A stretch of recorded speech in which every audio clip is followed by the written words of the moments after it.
The Cold War was a period of unease and tension between the USA and the USSR, which spanned from 1947 to 1991. It was accentuated by the vast political and ideological chasm between the two belligerents. The Cold War was founded on mutual suspicion, trust, and a series of reactionary foreign policies between the two fiercely nationalistic countries. I'll be outlining the major events and factors in the Cold War and how they shaped the shifting tensions within.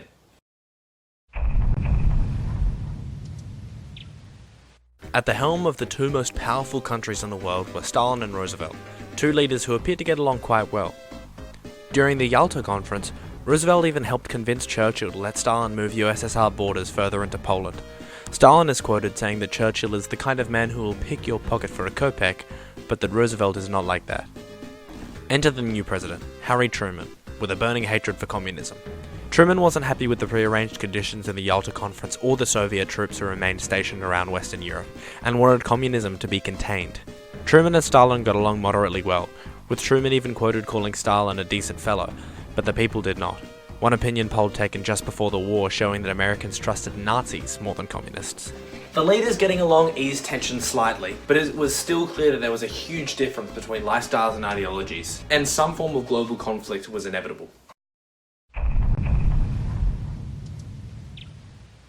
When Greece was stuck in conflicts between a monarchy and a communist uprising, Truman sent in American troops to back the capitalist monarchy, who promptly stamped out the communists.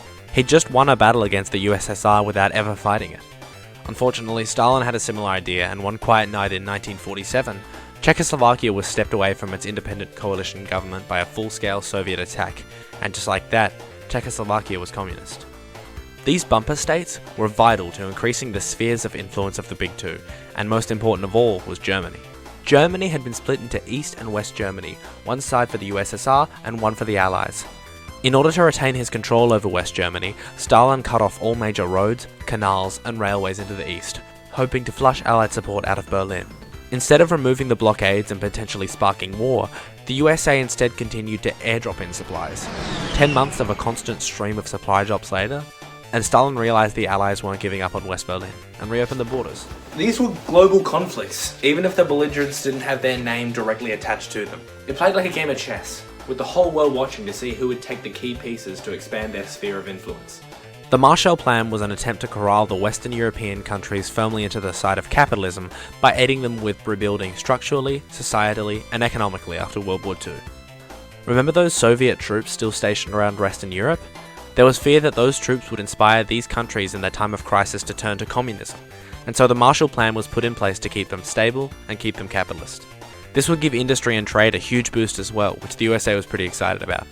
The USSR almost immediately rejected the Marshall Plan for Soviet aligned states, instead proposing the Molotov Plan as an alternative, a similar plan but only for Soviet states, to keep them aligned to the USSR instead. These plans were in direct competition with each other, making this a tense time for the leaders. Each wanted their plan to be successful and to maintain their grip on Western Europe.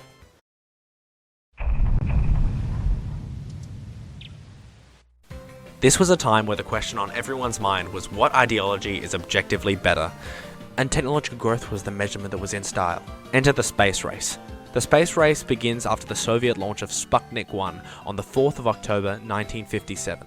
It consisted of 3 goals: put a satellite into orbit, put a man into space, and finally, land a man on the moon. The USSR were first to reach the first 2 goals, but the American won the final part of the race in 1969, when Neil Armstrong and Buzz Aldrin landed on the moon and successfully returned to Earth.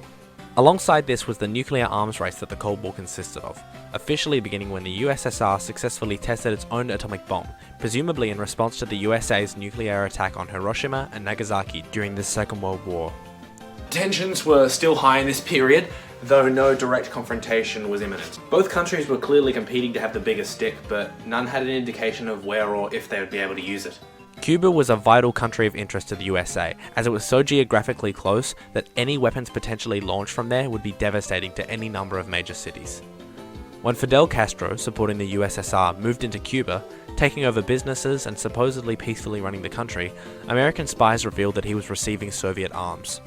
This caused the American president of the time, Kennedy, to react, arming anti-Castro exiles with weaponry to storm the Bay of Pigs and attempt to weed him out. This failed miserably, and at its core, just informed Castro and the USSR that the USA would not attack them directly.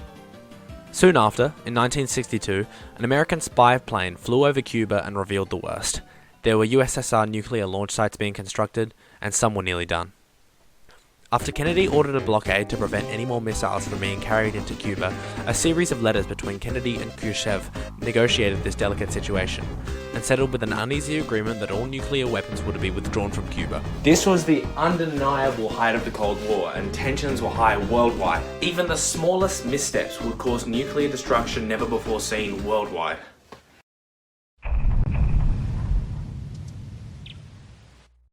In the 1970s, there was a period of peace between the two nations, inspired by the end of the Vietnam War, the summit meetings being held about the worries of heavy cost and environmental damage of the nuclear arms race, and the Helsinki Conference, which integrated more universally recognized borders in Germany and the recognition of human rights.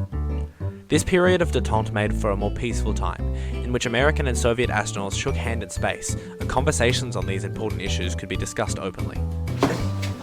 This was the least tense the countries had been in years. Conditions improved in both countries and their nations prospered. In early 1990, the leader of the USSR, Nikita Gorbachev, visited the state of Lithuania, part of the Soviet Union. The leaders of this state were very clear on their views. They wanted independence from the USSR. Gorbachev refused them exit, but they defied and declared independence anyway. On hearing this soon after, the Republic of Azerbaijan demanded the exact same thing. Gorbachev sent troops to silence both protests, but this proved ineffective. A new president of the Russian Republic announced that he saw no future in the USSR, and despite some lives lost in the independence protests, more and more countries became independent, and Gorbachev eventually announced the dissolution of the USSR. The Cold War is one of the most distinctive and memorable conflicts in human history, not only for its distinctiveness and intricacies, but for the tension that it sparked worldwide. But ultimately, it ended without military conflict. In other news, I still don't know how to end videos. Bye.